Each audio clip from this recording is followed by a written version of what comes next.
Oui, c'est la crise. Mais entre nous, c'est aussi le meilleur moment pour se lancer en indépendant. Et pour ça, t'as vraiment pas besoin de jouer les Bernard Tapie. J'étais gamine quand ce type a fait de la prison. Du coup, j'ai pas vraiment assisté à son âge d'or. Juste à la chute et à ses fameuses affaires et à toutes les démêlés avec la justice. Donc clairement, sur ce sujet, mon avis est complètement biaisé. Mais de toute façon, ce que je crois, c'est qu'avec Tapie et son super talent d'orateur, on ne peut que être biaisé. N'empêche que quand même, ce type, quand il est mort, il a eu une ovation qui disait « Merci boss » dans le stade olympique de Marseille, et il y avait plus de 5000 participants. Et il a quand même une série sur Netflix à son nom et inspirée de sa vie. Et en la regardant, j'ai pris conscience qu'on avait une chance aujourd'hui, contrairement à lui ou aux autres entrepreneurs qui voulaient se lancer à son époque. Mais il y a un paquet d'entre nous qui ne profitent pas de la chance qu'on a. Et ça, pour de fausses excuses. J'ai pas le temps, j'ai pas d'argent, j'ai des enfants, je suis trop vieux, je suis trop jeune, j'ai pas de réseau. Alors si tu te reconnais dans une de ces raisons, j'espère que cette vidéo va te redonner le feu de croire dans ton projet. Nous, c'est Clem et Mumu. On s'est lancé 2 défis. Le premier, convertir un autobus scolaire en cinébus studio de création et espace de formation pour nos projets Les Petits Aventuriers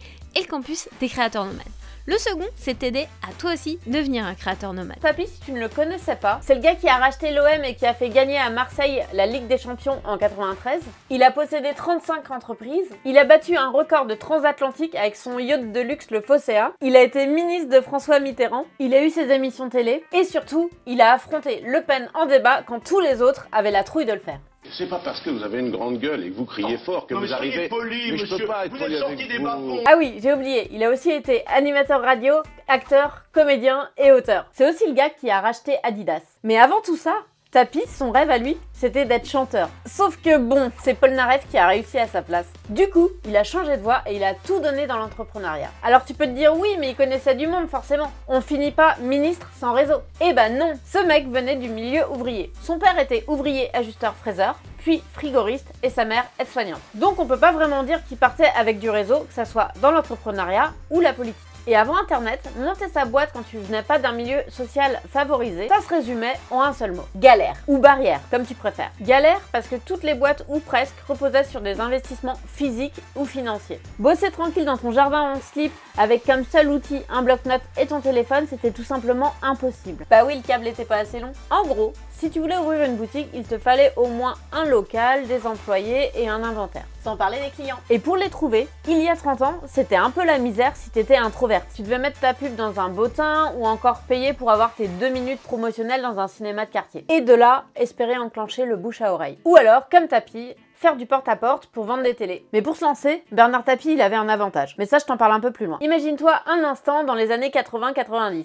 Avant, quand tu voulais lancer ta boîte, il te fallait de l'argent. Et en étant du milieu ouvrier, tu n'avais pas le choix. L'emprunt était ta seule option. Et il fallait que ta banque dise oui, ce qui entre nous était loin d'être gagné. Ou économiser difficilement 100 francs par mois, mais là, fallait attendre 100 ans pour avoir les fonds. Du coup, ça te prenait un investisseur ou une banque dans ta poche. Et ceux qui passaient le cap, chapeau. Et encore plus pour les créateurs. Quand tu voulais créer un CD, il te fallait un label. Quand tu voulais créer un livre, il te fallait un éditeur. Et quand tu voulais lancer ta marque, il te fallait des investisseurs. Bref, en gros, tu dépendais des décisions des autres ou alors tu rusais. Alors Tapie, lui, il faisait carrément des hold-up. Sans le sou, il achetait des boîtes en faillite à 1 franc symbolique et après, il les redressait. Et une fois transformé ces boîtes, il les revendait des millions. Mais pour faire ça, il fallait avoir un bagou, une vision, une personnalité qui détonne, une grande gueule et une confiance en soi absolue. Et clairement, on ne naît pas tous avec ses cartes en main. Parce que quand tu regardes la série, il doutait vraiment de rien, le mec. Sauf que la contrepartie, c'est que la confiance en soi, à ce niveau, ça peut aussi t'aveugler, au point de t'attirer des ennemis, ou alors te croire invincible, intouchable, jusqu'au jour où...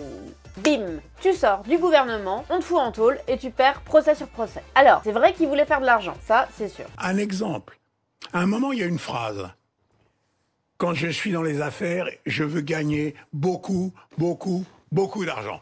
La phrase d'après, qui est coupée, c'est comme les sportifs avec les médailles, c'est comme les auteurs avec les prix Goncourt. L'unité de mesure dans les affaires, c'est l'argent. Voilà. Oui, c'est pas la même gueule. Mais par contre, il voulait marquer et il voulait avoir de l'impact. C'est pour ça qu'il a créé son école pour les chômeurs qui a sorti plus de 9500 jeunes du chômage. Et puis maintenant, tous les Français savent qu'il y a 9500 mômes qui n'avaient pas de boulot quand on en trouvait un grâce à mes écoles. Ou qu'il a arnaqué le dictateur Bokassa en rachetant à 10% de leur valeur ses châteaux français, juste avant de les refiler à l'UNICEF. Je vous rappelle qu'on avait trouvé des enfants dans les congélateurs de Bokassa. Rien que ça. Alors, je dis à mes gars, et si on lui piquait ses châteaux, ça serait quand même pas mal. Et c'est là où donc, j'imagine comment lui piquer ses châteaux. Effectivement, le prix, c'est vrai, c'est à peine 10%. 10% de la valeur. On lui fait la vente, on se barre. Le lendemain, vous m'entendez? Le lendemain, je prends rendez-vous avec la direction de l'UNICEF, un organisme qui vient au secours des enfants, et je vais à New York remettre les documents de vente.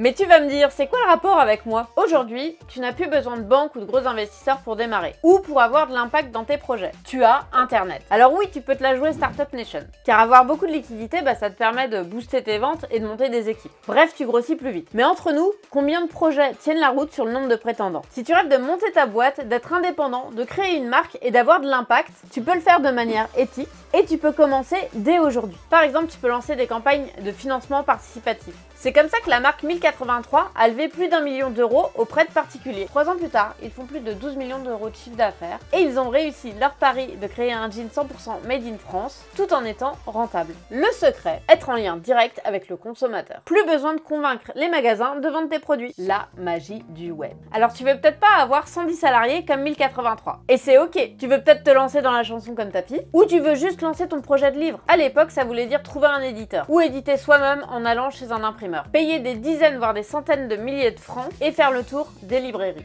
Et tes livres pouvaient finir dans le grenier de ton arrière-grand-mère. Aujourd'hui, tu peux aller sur des plateformes comme Ulule pour valider ton concept et t'assurer que tes clients sont intéressés par ton projet. C'est la base. Imagine, GastronoGeek a vendu pour plus de 400 000 € de livres inspirés de recettes de cuisine de l'univers d'Harry Potter. Du coup, il sait que son projet de livre est un best-seller avant même d'avoir fini de l'écrire.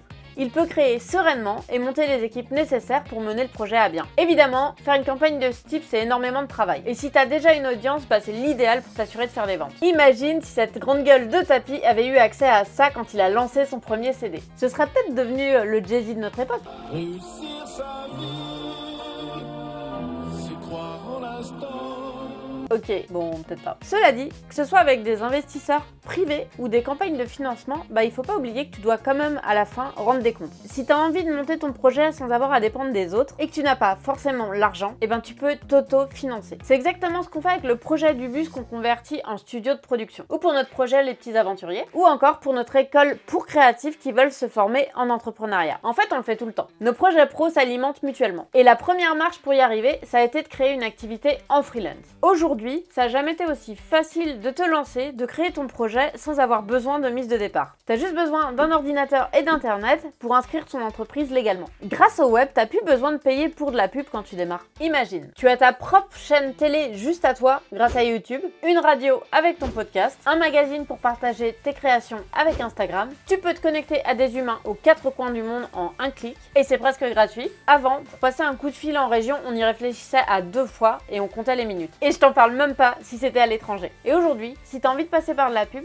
tu peux le gérer tout seul sans passer par une agence au démarrage. On peut tous lancer une activité entrepreneuriale et même pas besoin de te lancer à temps plein. Mais si tu peux augmenter ton pouvoir d'achat et faire vraiment ce qui compte pour toi, alors pourquoi t'en priver? T'as plus de limites pour te lancer, seulement celles que tu t'imposes. Et pour t'aider, on a résumé 25 façons de trouver des clients dans cette vidéo. Et contrairement à Tapi, tu n'as plus besoin d'avoir une grande gueule et de jouer des coudes pour y arriver. Tu n'as qu'à lancer ton projet dès ce soir sans sortir de chez toi. Alors tu me diras peut-être que oui, mais si on peut se lancer si facilement, c'est peut-être qu'il y a aussi beaucoup plus de concurrence aujourd'hui. Je te répondrai oui, et c'est pas forcément une mauvaise nouvelle parce que tu as aussi beaucoup plus de clients. Mais c'est vrai que tu dois sortir ton épingle du jeu. Du coup, on t'a concocté un quiz pour déterminer ton profil de freelance, mais aussi pour savoir te démarquer, sortir du lot et attirer des clients en accord avec tes valeurs. Et tout ça selon ton profil. Comme ça, tu reçois un plan personnalisé en fonction de tes résultats. Allez, si c'est pas déjà fait, abonne-toi, partage et voyage.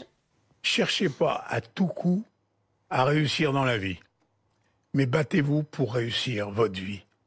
C'est plus important.